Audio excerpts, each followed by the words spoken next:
Are financial abortions a controversial topic, and if so, why? I'm personally of the opinion that sex isn't a punishment and forcing someone into parenthood is a horrible thing, male or female. I think it's simply that the societal impacts would have catastrophic effects. Thousands of unsupported children do not make for a good society. It is controversial because people are comparing bodily autonomy with financial obligation to children. They aren't the same thing.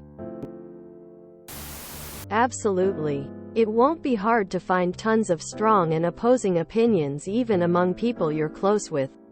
IRL. I mean, on one hand, a medical abortion is done to prevent the woman having to carry a pregnancy to term inside her, at risk to her health. It's a major medical event and it's happening within the confines of her body. That's not really the same as the pregnancy affecting you only within the confines of your wallet. If the child is born, some would say you have a responsibility to take care of them and that the child shouldn't suffer for your unwillingness to provide. Nor should it be the responsibility of the taxpayer who also didn't ask to become financially responsible. On the other hand, that sorta leaves all the things that would affect the man in the hands of the woman. She could decide to abort, or she could decide to keep. She even has the option to carry the child to term and then sign away all financial responsibility and parental rights via adoption. Meanwhile, without the rights to renounce responsibility for the child, the man just has to wait to see what she decides. It's a whole mess. If abortion is accessible and legal, and women don't have to travel hours to get to another state, then yeah. But if women are forced to carry pregnancies, which they are in some of states in the US and countries outside of the US, whoever helped start the pregnancy should be financially obligated throughout the pregnancy and life of the resulting child. Because a human being has needs that must be met whether the parents like it or not. Unless the government wants to start paying much more to single mothers, the father is the next person in line that financial responsibility would fall on. The problem is, a woman is terminating the fetus life. It won't feel anything after that because it's dead. If you are a man terminating your relationship with that fetus, unless you kill them, it will suffer the consequences of your absence.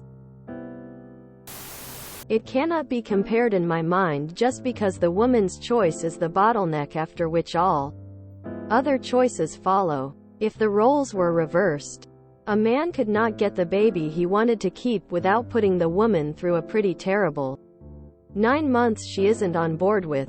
I sort of agree with financial abortions in theory.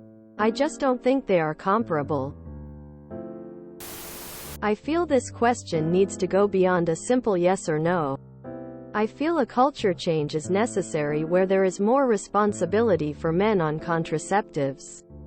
Especially since a lot of men complain about condoms not feeling the same. However, in the current culture, women bear majority of the responsibility and should have the final say-so. Also, regardless if the man doesn't want the baby will still need financial support. It's controversial because it would cause taxes to increase exponentially. And Republicans and fiscal conservatives don't want that to happen. Taxes would skyrocket because many males would choose this option but they're financially aborted. Children would still need to be fed, housed, educated for at least 18 years. Some women do make enough money to support a child and pay for childcare while they are at work. However, a majority of women do not make enough, even working multiple jobs or side gigs. So, moral of the story: if you want men to have access to financial abortions, then you need to increase taxes so that programs that support single mothers can compensate for the fathers not paying for their offspring. I'm a woman and I don't like the idea of one person making that decision.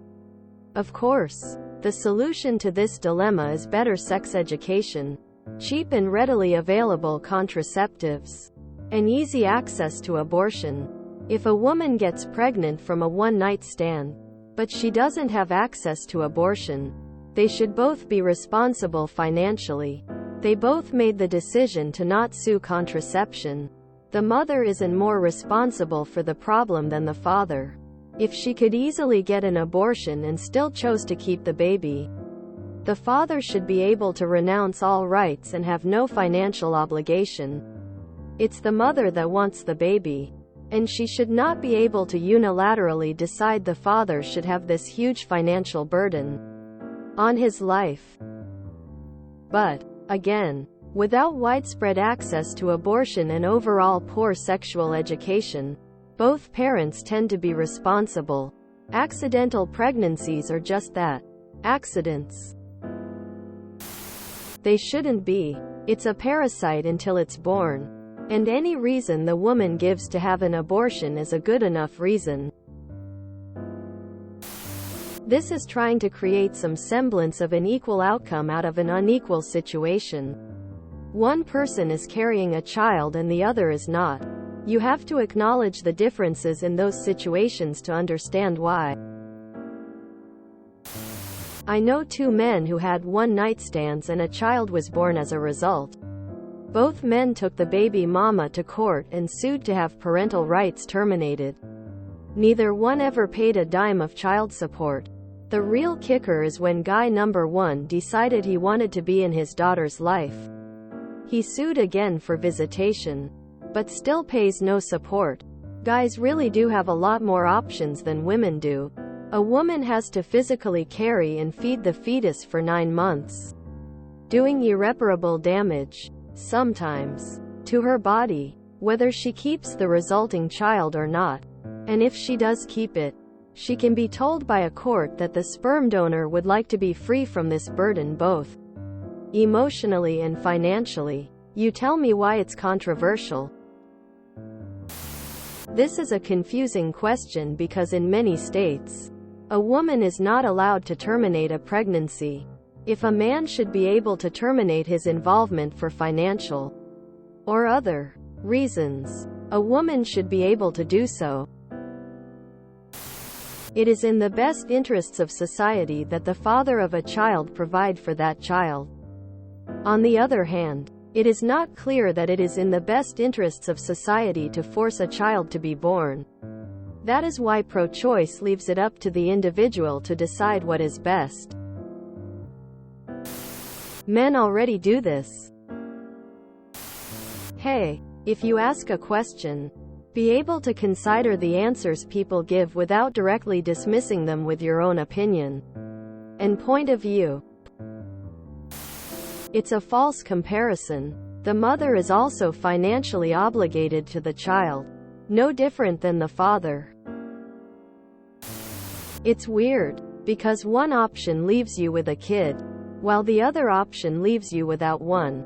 That being said, if the woman wants to keep the kid but the man doesn't, it doesn't feel right to force the man to do anything with the kid if he wants nothing to do with it anyways. That includes paying child support.